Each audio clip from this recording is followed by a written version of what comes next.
introduction, and thank you for that welcome. If we can have a round of applause for Virginia and Mary Ann. For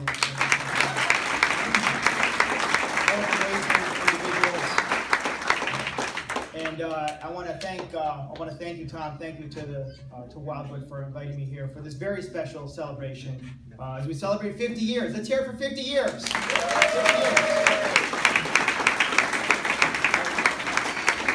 I'm especially proud to be here today. I'm very appreciative, I'm honored, and I'm very thankful. My son Michael is able to join me today. He goes to school here. He's a student. He was diagnosed with autism at age 3.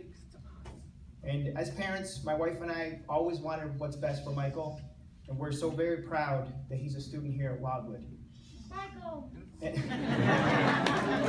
Michael, you with me? Michael! Come on.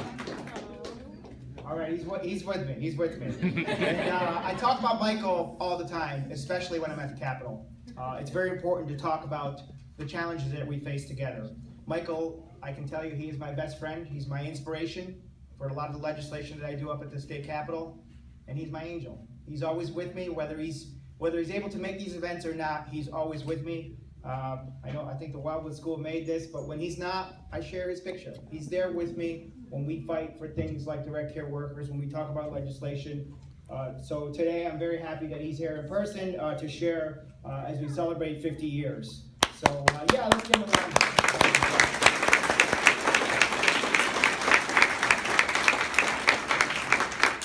The truth is, these celebrations are more about him and all people with developmental disabilities than they are about us. We're celebrating the progress that we've made. And Michael's 15 now, and as your staff knows, he doesn't talk too much. They try, but sometimes he doesn't like talking too much. But even though he doesn't talk to me every day, I can tell you that he teaches me new things every day.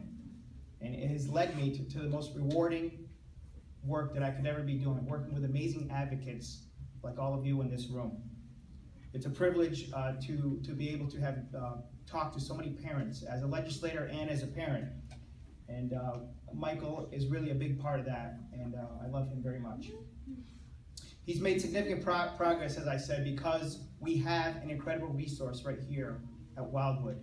And I talk about this all the time. People come to New York to go to this school. They want to get into this school. They move here from other states. It's talked about well beyond the borders of this community.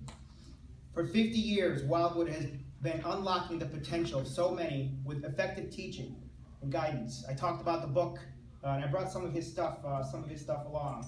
I talked about the book that made our trip to Disney this year so much easier, because he learned through the photos, and they prepared him to get on the airplane. They prepared him for what to expect when we got there. And I can tell you, compared to past trips, it made all the difference in the world. And that's the teaching that you can only get in places like this.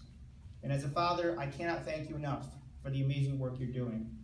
And each day, we know raising a child with autism, with developmental disabilities is a challenge, but Wildwood is there. Our family is not alone.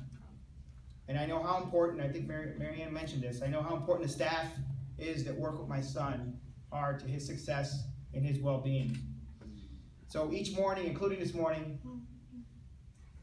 I wake up to the sound of Disney movies from Michael's room. His iPad is going, sometimes 4 or 5 in the morning.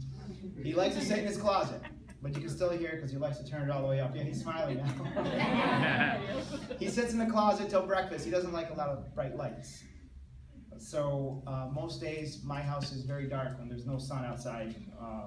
The lights really bother him. I know the staff here